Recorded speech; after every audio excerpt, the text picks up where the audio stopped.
5점 관리 처분 계획인가 1까지 3년 이상 보유한 조합원 입주권을 양도하면 장특공제가 적용됩니다. 장특공제는 3년 이상 보유한 토지 및 건물을 양도한 경우에만 적용되며 부동산을 취득할 수 있는 권리는 장특공제가 적용되지 않습니다.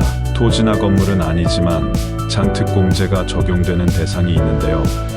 그것이 바로 조합원 입주권입니다. 조합원 입주권은 토지 및 건물은 아니지만 관리 처분 계획 인가 이전까지는 주택으로 장특공제를 적용받을 수 있었던 점, 관리 처분 계획 인가가 나도 토지는 사라지지 않는 점 등을 감안하여 장특공제를 적용하는데요. 조합원 입주권에 대해 장특공제를 적용받으려면 관리 처분 계획 인가일까지 3년 이상 보유해야 하며 장특공제 계산을 위한 보유기간은 구주택 취득일로부터 관리 처분 계획 인가일까지만 계산합니다.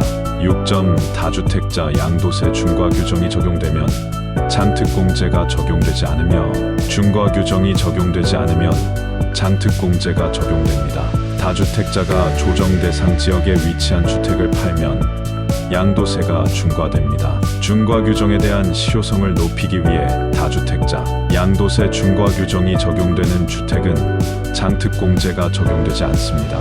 다주택자 양도세 중과 규정이 적용되지 않으면 장특공제는 적용받을 수 있습니다. 2022년 5월 10일, 2024년 5월 9일까지 다주택자가 조정 대상 지역에 위치한 주택을 양도하더라도 양도세 중과가 배제됩니다. 다주택자 양도세 중과 규정과 장특공제는 서로 연동하여 작용하므로 다주택자 양도세 중과가 배제되는 경우 장특공제를 적용받을 수 있습니다. 7점 장특공제 계산을 위한 보유기간은 취득일로부터 양도일까지 계산합니다. 민법상의 기간 계산은 초일불산입이 원칙이지만 장특공제는 취득일부터라고 되었는 바 초일을 산입해서 계산합니다. 취득 유형에 따른 장특공제 계산을 위한 보유기간 기산일은 다음과 같습니다. 1. 상속받은 주택 상속받은 주택은 상속 개시일에 취득한 것으로 보므로 장특공제를 위한 보유기간은 상속 개시일부터 기산합니다. 그리고 표의의 공제율을 적용받으려면 2년 이상 거주를 해야 하며 상속받은 주택에 대한 표의의 공제율이 적용되는지를 판단할 때 상속인이 피상속인과 동일 세대원으로서 거주한 기간은 통산해줍니다. 주의할 점은 표의의 공제율 적용 여부를 판단할 때 피상속인과 거주한 기간을 통산해준다는 말이지 장특공제율을 계산할 때는 상속 개시일부터 보유기간을 기산하니 유의해야 합니다. 이 도정법상 원조합원의 경우 도정법에 따른 재개발 재건축의 경우 관리 처분 계획인가 전 주택을 소유한 원조합원이 사업이 끝난 후 조합으로부터 신축 주택을 받고 해당 주택을 양도하는 경우 해당 주택은 종전주택이 연속된 것으로 봅니다.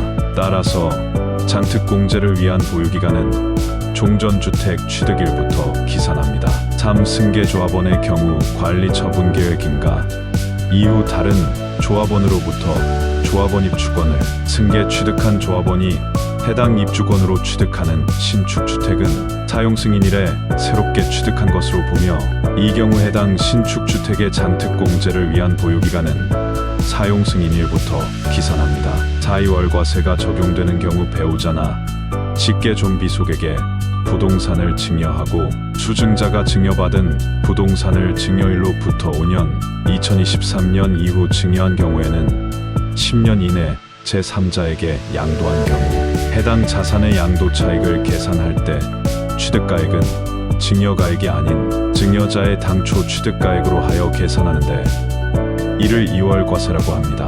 이월과세가 적용되는 경우 해당 자산의 취득가액도 증여자의 취득가액으로 하지만 장특공제 계산을 위한 보유기간도 증여일이 아닌 증여자의 취득일부터 기산합니다. 8점 기존 주택을 멸실하고 신축한 주택을 양도하는 경우 기존 주택을 보유하다가 그 주택을 멸실하고 그 자리에 단독주택이나 다가구 주택을 신축하는 경우가 있습니다. 신축한 주택은 사용승인일에 새롭게 취득한 것으로 보지만 토지는 기존 주택 취득일부터 보유하고 있었으므로 신축주택과 부수토지의 장특공제를 위한 보유기간은 달리 계산합니다. 부수토지의 경우 최초 취득일인 기존 주택 취득일부터 기산하며 신축주택의 건물은 사용 승인일부터 보유기간을 기산합니다.